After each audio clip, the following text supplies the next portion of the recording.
সেনা সমর্থিত সরকার এক পর্যায়ে দুই নেত্রীকেই মুক্তি দিতে বাধ্য হয়। মুক্তি দেওয়ার আগে তারা দুই নেত্রীর সঙ্গে আলাদাভাবে আলোচনা করে। বলা যায়, সেনা সমর্থিত সরকারের অপরিণামদর্শিতার কারণে কার্যত দুই নেত্রী আরও শক্তিশালী হয়ে রাজনীতিতে প্রত্যাবর্তন করেন। এই সময় সেনাবাহিনীর প্রধান মইনু আহমেদ খালেদা জিয়ার সঙ্গেও যোগাযোগের চেষ্টা করেন, কিন্তু খালেদা জিয়ার অনমনীয় মনোভাবের কারণে তা সম্ভব হয়নি। মৃত্যুদণ্ড কার্যকর হওয়া জামাত নেতা মোহাম্মদ কামরুজ্জামান সদ্য প্রকাশিত ফাঁসির সেল থেকে দেখা বাংলাদেশ শীর্ষক বইতে এসব কথা লিখেছেন। তিনি লিখেছেন, আমরা কেউ চেয়েছিলাম যে এই বৈঠকটি হওয়া উচিত। আমরা অনুভব করেছিলাম সেনাবাহিনীর সঙ্গে হয়তো বা আওয়ামী লীগের একটি সমঝোতা হয়ে যাচ্ছে। সম্ভবত সেনাবাহিনীর ভেতর থেকেও মইনু আহমেদ একটা চাপের কারণে খালেদা জিয়ার সঙ্গে বৈঠক করতে চেয়েছিলেন। এ বৈঠক হলেও তা আদৌ কোনো ফলদায়ক হতো নাকি একটি লোক দেখানো ব্যাপার ছিল তা বলা মুশকিল। কেউ না বুঝলেও আমরা আপনার প্রয়োজন বুঝি, আর তাই তো অত্যাধুনিক ফিচার সম্বলিত বিভিন্ন সাইজ আর কালারের 250-টিরও বেশি ডিজাইন অপশন নিয়ে ওয়ালটন স্মার্ট ফ্রিজ বোঝে আপনার প্রয়োজন।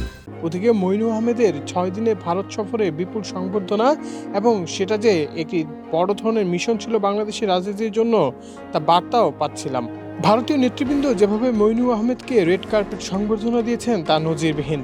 আমরা বিশ্বস্ত সূত্রে জানতে পারি, ভারত সফরকালে কতিপয় বিষয়ে মইনু আহমেদের সঙ্গে সেখানকার সংশ্লিষ্টদের একটি চুক্তি হয়। এই চুক্তির প্রধান শর্ত ছিল আওয়ামী লীগকে ক্ষমতায় আসতে সহায়তা করা।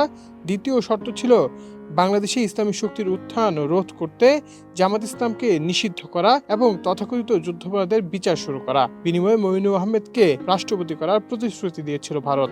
নবম জাতীয় সংসদ নির্বাচনে যে আয়োজন করা হচ্ছিল সেটা ছিল মূলত শেখ হাসিনাকে ক্ষমতায় বসানোর একটি নীল নকশা। ইসলামী ও জাতীয়তাবাদী শক্তিকে খতম করে ধর্মনিরপেক্ষতার দাবিদারদের ক্ষমতায় বসানোর এই সাজানো নির্বাচনের পেছনে পশ্চিমা শক্তি ও ভারত একযোগে কাজ করেছে। যে কোনো কারণে হোক, বিএনপি বিশেষ করে পশ্চিমা শক্তির আস্থা হারিয়েছিল এবং বিএনপিকে তারা পুনরায় ক্ষমতায় দেখতে চায়নি। নবম জাতীয় সংসদ নির্বাচনে বিএনপি যে ক্ষমতায় ফিরতে পারবে না এবং বিএনপিকে পার্লামেন্টে একটি নগণ্য দলে পরিণত করে সংবিধান সংশোধন করার মতো 2/3 আসনে ধর্মনিরপেক্ষ আওয়ামী লীগকে জিতিয়ে আনার জন্য যা কিছু প্রয়োজন তার সব পদক্ষেপই নেওয়া হয়েছিল। বেগম খালেদা জিয়ার কাছে এ খবর ছিল যে কোনো মতেই নির্বাচনে বিএনপিকে ভালো করতে দেওয়া হবে না এবং 30 থেকে 40টি আসন দেওয়া হবে। তিনি 4 দলীয় জোটের এক বৈঠকে এ ব্যাপারে পরিষ্কারভাবে কথা বলেছিলেন। তিনি নির্বাচনে যেতে চাননি। আবার তিনি নির্বাচন বিরোধী এমন দায়িত্ব নিতে দ্বিধান্বিত ছিলেন। জামাত নির্বাচনে যাওয়ার পক্ষে ছিল।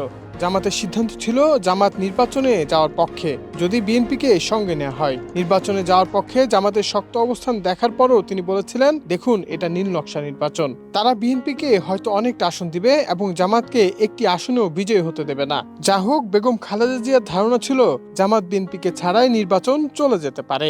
Desk report, Manabzamin.